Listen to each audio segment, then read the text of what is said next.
우리 말씀을 보겠습니다. 우리 말씀은 역대상 4장 27절부터 43절까지 봐야 되는데 우리 몇 절만 같이 좀 읽도록 하겠습니다.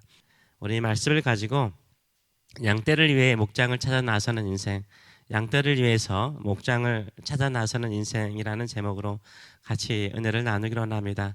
이 시므온 지파의 족보가 지금 나와 있습니다. 유다 지파 속에 기업을 분배받은 지파이기 때문에 이렇게 시므온 지파의 족보가 나오는 것 같습니다. 시므온은 여러분도 알다시피 야곱의 아들이죠. 야곱의 아들인데 레아가 낳은 두 번째 아들입니다. 레아가 낳은 세 번째 아들이 레이인데요. 이 시므온과 레이는 단짝 형제였습니다. 세겜성에서 여동생 디나가 강간을 당하자 이 시므온과 레이가 둘이 주도를 하죠. 둘이 할례로 인해서 고통을 당하고 있는 세겜성 사람들을, 남자들을 학살을 합니다. 그래서 야곱이 이 시므온과 레이를 싸잡아서 저주 같은 축복을 합니다. 창세기 49장 5절에서 7절의 말씀을 보게 되면 시므온과 레이는 형제요 그들의 칼은 폭력의 도구로다. 내 호나 그들의 모의에 상관하지 말지어다. 내 영광아 그들의 집회에 참여하지 말지어다. 그들이 그들의 분노대로 사람을 죽이고 그들의 혈기대로 소유의 발목 힘줄을 끊었음이로다. 그 노여움이 혹독하니 저주를 받을 것이요 분기가 맹렬하니 저주를 받을 것이라. 내가 그들을 이 야곱 중에 나누며 이스라엘 중에서 흩트리로다 라고 예언을 했습니다. 야곱이 두 아들을 보면서 그들은 혈기와 그 분노가 가득한 아들이라는 것을 봤어요. 그 분노를 세겜성 사람들에게 표출하는 것을 보면서 이렇게 예언을 했는데 이 예언과 같이 나중에 레지파 사람들은 각 지파 속에 흩어져 살게 되고 시므온 지파는 유다 지파에게 분배받은 그 땅 안에서 정착하게 됩니다. 시므온 지파는 아주 강성한 지파로 성장하지 못합니다. 창세기 46장과 출애굽기 6장에 나와 있는 족보에 보면 시므온이 낳은 아들은 6명으로 언급되고 있습니다. 근데 오늘 본문 24절을 보게 되면 5명밖에 언급되지 않고 있습니다. 시므온의 아들들은 느무엘과 야민과 야립과 세라와 사울이요. 이 사울은 사울왕을 말하지 않습니다. 사울왕은 베냐민 지파인데 여기는 시므온의 아들입니다. 그런데 큰 집안을 이루죠. 그런데 여기에 한 사람이 빠져 있습니다. 오앗이 빠져 있는데 아마 오앗 집안은 이 당시에는 거의 사라져버린 이름이 없는 집안이 된 것 같습니다. 또 시므온 지파는 한 집안이 특별히 번성한 것으로 정리를 하고 있습니다. 그 집안이 바로 시므이 집안입니다. 시므이라는 이름이 성경에 여러 번 나오는데 여기 시므이는 시므온 지파의 시므이를 말하고 있습니다. 이 시므이에 대해서 27절은 이렇게 기록하고 있습니다. 시므이에게는 아들 16과 딸 6이 있으나 그의 형제에게는 자녀가 몇이 못되니 그들의 온 종족이 유다 자손처럼 번성하지 못하였더라라고 말하고 있습니다. 시므이는 아들이 16이고 딸이 6이었어요. 야곱보다 훨씬 더 많은 큰 집안을 이루고 있는 것을 보여주고 있죠. 시므이가 엄청난 대가족을 이루었는데도 불구하고 다른 형제들, 다른 이 시므온 지파의 집안들은 별 볼 일 없는 집안으로 남게 되었다라고 말하고 있습니다. 28절부터는 시므온 지파 사람들이 거주했던 땅들이 기록되고 있습니다. 38절부터는 시므온 지파의 특징을 보여주는 내용들이 두 가지가 나와 있습니다. 시므온 지파가 어느 정도 수가 늘어나고 히스기야 왕 때 아수르가 강성해서 거의 이 주변을 다 초토화시켜 버리거든요. 전쟁으로 해서 땅이 척박해지고 유다도 침공했을 때 유다의 땅도 되게 척박해졌습니다. 유다 땅도. 그래서 새로운 목초지를 따라서 떠나간 이야기를 하고 있습니다. 첫째는 그돌 지경을 그들이 정복했다라고 말하고 있습니다. 그 땅에는 옛날부터 함 자손이 살고 있었습니다.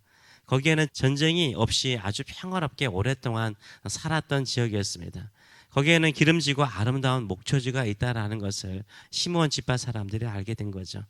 이 가나안 정복 이후로 유다 땅에 살면서요 그렇게 큰 정복 전쟁을 하지 않았습니다. 언제 이때 전쟁을 하죠? 가나안 정복 시기가 아닌 수백 년이 흐른 후에 유다 왕 히스기야의 때에 전쟁했다라고 말해요. 이 북이스라엘도 망하고 주변에 에돔이라든가 주변에 수많은 민족들이 초토화돼서 포로로 끌려간 시기였던 것 같습니다. 이때에서 새로운 땅을 찾아서 그들이 이동합니다.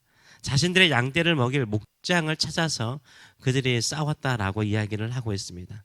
39절에서 41절의 말씀을 보게 되면 그들이 그들의 양떼를 위하여 목장을 구하고자 하여 골짜기 동쪽 그돌 지경에 이르러 기름지고 아름다운 목장을 발견하였는데 그 땅이 넓고 안정되고 평안하니 이는 옛적부터 거기에 거주해온 사람은 함 자손인 까닭이라.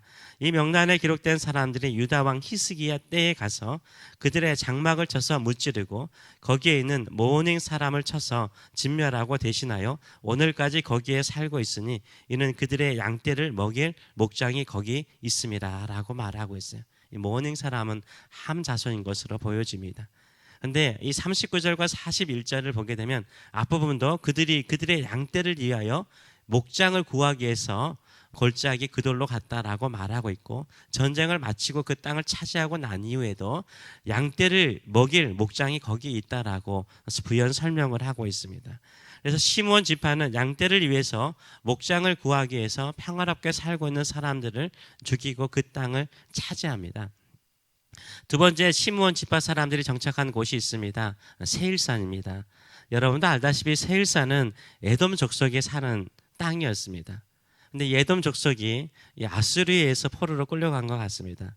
그래서 그 빈자리를 이 에돔 족속의 한 지류였던 아말렉 사람들, 이 아말렉 사람들이 이 세일산에 있었습니다. 이때 이 세일산의 피시나에 남아있는 아말렉 사람들을 진멸하고 그곳에서 이 시므온 지파 사람들이 살았습니다. 이 에스라가 역대상을 쓰는 시기가 BC 450년 정도인데 그때까지 그 세일산에 이 시므온 지파가 살고 있었다라고 이야기를 하고 있습니다. 문맥상 보게 되면 이들이 왜 세일산으로 갔을까? 양떼를 키우기 좋은 곳이거든요. 그것도 양떼를 위한 목초지를 얻기 위한 목적이었을 것으로 보여집니다. 시므온 지파는 이스라엘 전체를 위해서 앞장서서 싸워본 적이 그리 많지 않습니다. 자신들이 분배받은 땅, 싸우기 싫으니까 그냥 유다 지파 안에서 땅을 분배받거든요. 수고하는 것을 원하지 않았습니다.